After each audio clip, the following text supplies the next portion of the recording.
Hello' everyone. সকলোৰে জীৱনলৈকে প্ৰেম আহে আৰু ৰিলেশ্যনশ্বিপত থকাৰ পিছত আমি ইজনে আনজনৰ লগত টাইম স্পেণ্ড কৰি ফোনত কথা পাতি মেছেজ কৰি ভাল পাওঁ। কিন্তু বহু ক্ষেত্ৰত এইটো একপক্ষীয় হয়।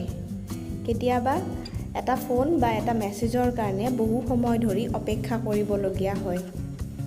গতিকে আপুনিনো কেনেদৰে গম পাব যে আপোনাৰ পাৰ্টনাৰৰো আপোনাৰ প্ৰতি ছেইম ফিলিংছ আছে যিখিনি আপোনাৰ তেওঁৰ প্ৰতি আছে?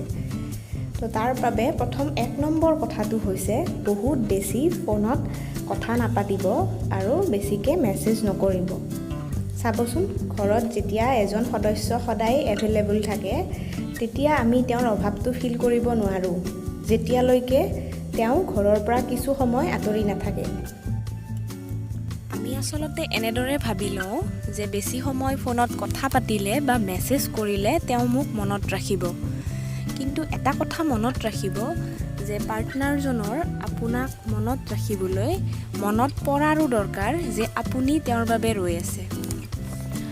আৰু এটা কথা, কাৰোবাৰ পৰা সময় পাবলৈ আপুনি তেওঁক জোৰ কৰি নাথাকিব। কাৰণ তেওঁৰ যদি সঁচাকৈ আপোনাক সময় দিবলৈ মন আছে তেতিয়াহ'লে হাজাৰ ব্যস্ততাৰ মাজতো তেওঁ আপোনাৰ বাবে অলপ হ'লেও সময় উলিয়াব। নেক্সট কথাটো আহিল, একেলগে বেছি সময় কথা নাপাতিব।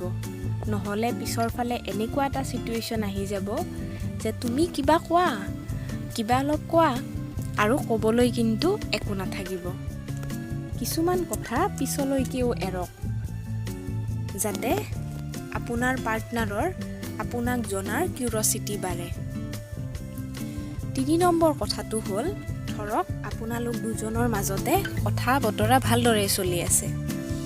হঠাৎ এদিন আপুনি ফোন, মেছেজ, হোৱাটছআপ, ইনষ্টাগ্ৰাম চববিলাক বন্ধ কৰি দিয়ক। যদি আপোনাৰ পাৰ্টনাৰে আপোনাক নেক্সট দিনা সোধে যে যোৱাকালি তোমাৰ কি হ'ল বা যোৱাকালি তুমি ক'ত ব্যস্ত আছিলা, তেতিয়া আপুনি গম পাব যে তেওঁ আপোনাক ৰিয়েলি মিছ কৰিছে। কিন্তু যদি তেওঁ এবাৰো নুসুধে তেতিয়াহ'লে আপুনি গম পাব যে আপোনাতকৈও ইম্পৰ্টেণ্ট কিবা তেওঁৰ জীৱনত আছে।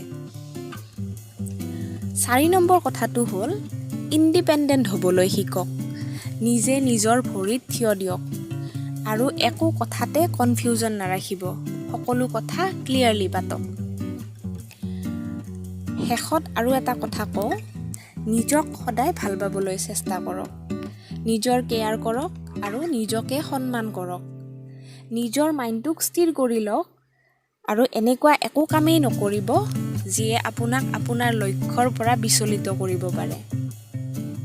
আপুনি পৃথিৱীত আহিছে সুখ বিলাবলৈ।